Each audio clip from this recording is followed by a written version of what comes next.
Hello guys, magandang araw sa inyo lahat. Ito si Mike Padua at nakatulad tayo sa pinaka-latest update. Ito po ang ating word analysis na yung araw po ng Martes hanggang Biyernes, Abril 22 hanggang 25, 2025. Ito po ang ating Tagalog version. Pinaglilingkod sa inyo ng Typhoon 2000 at ng Naga College Foundation. At bago tayo magsimula, gusto kong pasalamatan ang ating partners, ang Aboitiz Power, Bank of the Philippine Islands Sustainable with You. Yung interested, click lang po ang link dito. Or kapag kayo po ay nanonood sa Facebook channel, meron pong link doon sa description patungo sa BPI Sustainable with You. Ang lokal na gobyerno ng Naga City headed by ang Honorable Mayor Nelson Legacion at ang ating Honorable Congressman ng ikatlong distrito ng Camarines Sur, Congressman Gabby Bordado. Ngayon, umpisa natin ang update. Mukhang patuloy pa rin ang maalinsangan at tuyong panahon sa halos buong bahagi po ng ating bansa, except po may mga isolated rain showers and thunderstorms pa rin tayo nakikita, lalong-lalo na po sa may Mindanao at ilang parte po ng Visayas. But ngayon darating pong weekend, may posibilidad na may mga thunderstorms na pwede umawat po sa Katibugang Luzon, kasama po Bicol. At hindi pa naman po ito yung sign na papalapit na tayo sa tagulan. So, wala pa rin po tayo natatanawan na sama ng panahon sa susunod na 5 araw. Okay? Yung mga more than 5 days, hindi natin pinapansin kahit na yung may ilan sa mga models nagpapakita na baka may mag-form sa March 2 to 6. So, hindi natin yan papansinin muna. Okay? Ang rules po dito ay kapag lahat ng computer models ay lumabas yan, malamang mangyayari po ang development dyan. Okay? So far, as of this time, yung American model pa lang ang nagpapakita na baka may mag-form. But we will keep you updated on that, lalo na by next week, if matutuloy siya. But yung European model, wala pong pinapakita. So, ito po yung ating lagay ng panahon na yon. Ito yung graph set natin kahapon. Valid po ito hanggang Miyerkules. Natili po ang tuyong easterlies.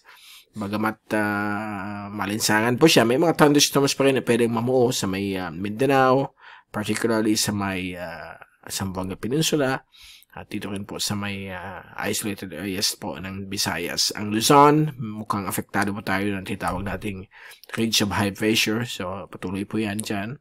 At ito po yung fast animation. So, nakita po ninyo itong mga kaulapan na yun na pupunta po dito sa may bahagi ng Mindanao. Kapag i-refresh po natin itong satellite loop, ay makikita po ninyo itong pag-develop ng mga localized thunderstorms na po dito sa may Zamboanga Peninsula. Ang zoom-in satellite animation ay nakita po ninyo itong mga lightning animation ng windy. Ayan po, nakita po ninyo yung presence ng mga thunderstorms. Hindi lang po dito sa may area po ng Western Mindanao, meron din po dito sa may southern tip of Palawan, at dito rin po sa mga bulubundukin po ng Cordillera Administrative Region at sa Ilocos Mountains. Okay, so ayan po. At dito rin po sa may area po ng Northwestern Samar. Ang Bicol mukhang tuyong-tuyo pa rin po. Okay, so yan po ang ating latest na yon sa satellite. Sa rain forecast, sa sunod na 5 araw hanggang linggo, okay, ay papakita natin sa inyo yung mga posibilidad ng development ng mga localized thunderstorms. So, Miyerkules ng hapon, mukhang dito pa rin sa may area po ng Hilagang Luzon at sa may ibang parte po ng Southern Palawan at Mindanao. Samantala sa Huwebes, ay mukhang generally dry po tayo. Kita po ninyo dyan, although may mga thunderstorms pa rin posibleng mag-form sa mga bulubundukin po ng Cordillera at Ilocos. At sa Biyernes ng hapon, ayan po, dumadami na naman po dito sa may Mindanao at Hilagang Luzon. At sa Sabado, ayan po, Mindanao pa rin. And sa Linggo, mukhang may mga possible isolated rain showers and thunderstorms din po sa may Bicol, parts ng Mimaropa, at Visayas. So, yan po ang forecast natin for the whole week. So, expect na yung weekend, baka may mga isolated rain showers and thunderstorms po tayo kapag kayo po ay nasa Bicol region. Okay? And sa ating wind forecast, for the next 5 days hanggang linggo, ay mananatili pong pure easterlies po ang ating hangin. Ang ibang areas po, kalma ang hangin, okay? Iba-ibang direksyon ng hangin.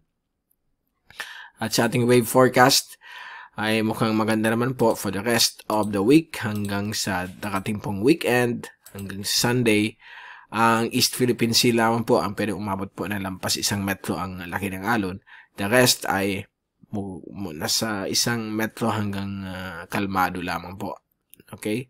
So medyo napakaganda po upang mangisda at mag-sea travel. Okay? Walang problema po ang mga coastal waters natin. Very safe sa pag-navigate po sa karagatan. Okay, so yan muna po ang pinaka-latest update. At wala naman po tayong dapat ikabahala na yung darating pong weekend. At we will keep you updated sa mga potential na posibleng mamuuna yung darating pong buwan ng Mayo. Ito ulit si Mike Padua nagpapaalam. Mag-ingat po tayong lahat. Be #WeatherWiser at maraming salamat po sa pagpanood sa aking channel. God bless po sa inyong lahat.